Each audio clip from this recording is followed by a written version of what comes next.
미국 캘리포니아에 거주하는 한 글로벌 아미가 트위터에 올린 사진. 배달받은 상자 안속 포장이 한글이어서 뒷면을 보니 BTS가 있었다는 내용입니다. 미국 캘리포니아의 택배 상자 안에 들어있는 완충제가 BTS 광고가 실려있는 한국산 신문지였던 것이죠. 영어권 네티즌들의 반응이 재미있습니다. 수건을 깔고 가벼운 스팀으로 조심스럽게 주름을 펴봐라. 대박! 항상 BTS가 있는 한국 신문을 원했어요.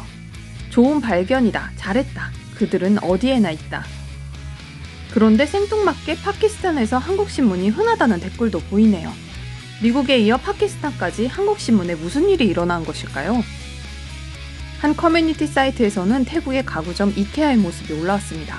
이 사진이 논란이 된 것은 포장지가 태국 신문이 아닌 한국 신문지였기 때문입니다. 아주 깨끗한 신문지가 폐지로 팔려 태국에서 포장지로 쓰이고 있는 것입니다.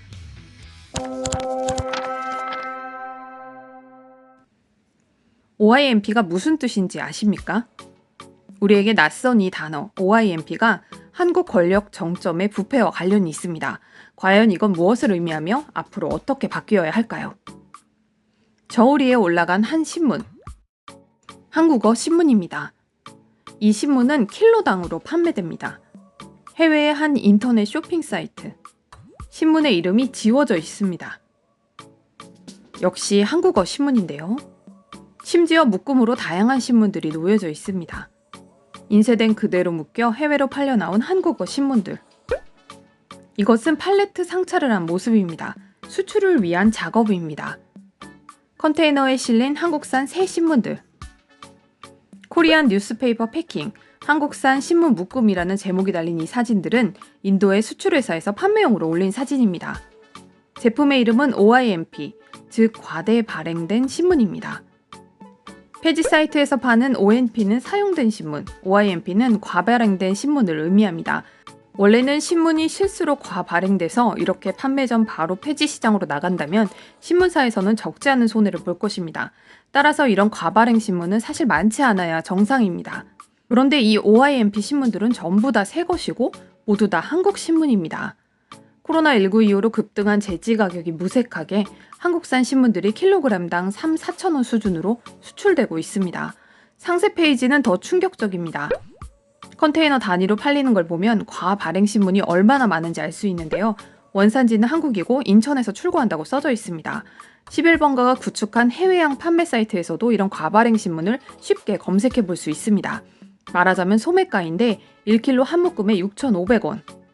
과발행은 곧 손해로 이어지는 것이 당연한데도 왜 이렇게 많은 과발행 부스가 한국에서만 나오는 것일까요? 혹시 다른 나라의 신문들도 이렇게 유통도 되지 않은 채 파지 시장에 나오는 게 아닐까? 인도의 폐지 유통 사이트를 뒤져봤지만 OIMP는 한국산만 있을 뿐 그 외 국가는 거의 없었습니다. 코로나19 여파로 택배 물량이 늘어나며 전 세계적인 박스 대란까지 일어난 지금, 국내 시장을 넘어서 해외에 수출할 만큼 과잉 인쇄된 신문이 많다는 것은 충격인데요. 왜 한국에만 유독 이런 현상이 일어나는 것일까요? 먼저 우리나라 신문업계에는 유가율과 성실률이라는 개념이 있습니다. 유가율은 발행 부수 대비 유료 부수 비율, 성실률은 신문사가 보고한 유료 부수가 아닌 실제 유료 부수의 비율입니다. 즉 유가율이 높을수록 돈을 내고 신문을 보는 구독자가 많다는 뜻이고 성실률이 높을수록 신문사가 유료 부수를 가지고 거짓말을 하지 않았다는 뜻이 됩니다. 왜 이런 비율을 만들어 공표하는 것일까요? 유료 부수, 즉 돈을 내고 신문을 읽는 사람의 비율이 높을수록 신문에 실리는 광고 단가가 높아지기 때문입니다. 그러나 이런 유료 부수는 쉽게 부풀릴 수 있기 때문에 이를 판단하는 ABC협회에서 심사를 통해 숫자를 매년 공표합니다. 이것이 바로 유가율과 성실률입니다. 이 ABC협회가 매년 신문사를 ABC 등급으로 매기고 이 등급에 따라 광고 단가도 책정되게 됩니다. 조중동이 A 등급을 받고 있습니다. 또 공공기관이 신문에 내는 공공 캠페인 역시 이 등급에 따라 광고비가 천차만별인데요. A등급의 경우에는 지면 안에 수천만 원이 넘는 광고비를 세금으로 지불하기도 했다는 것이죠.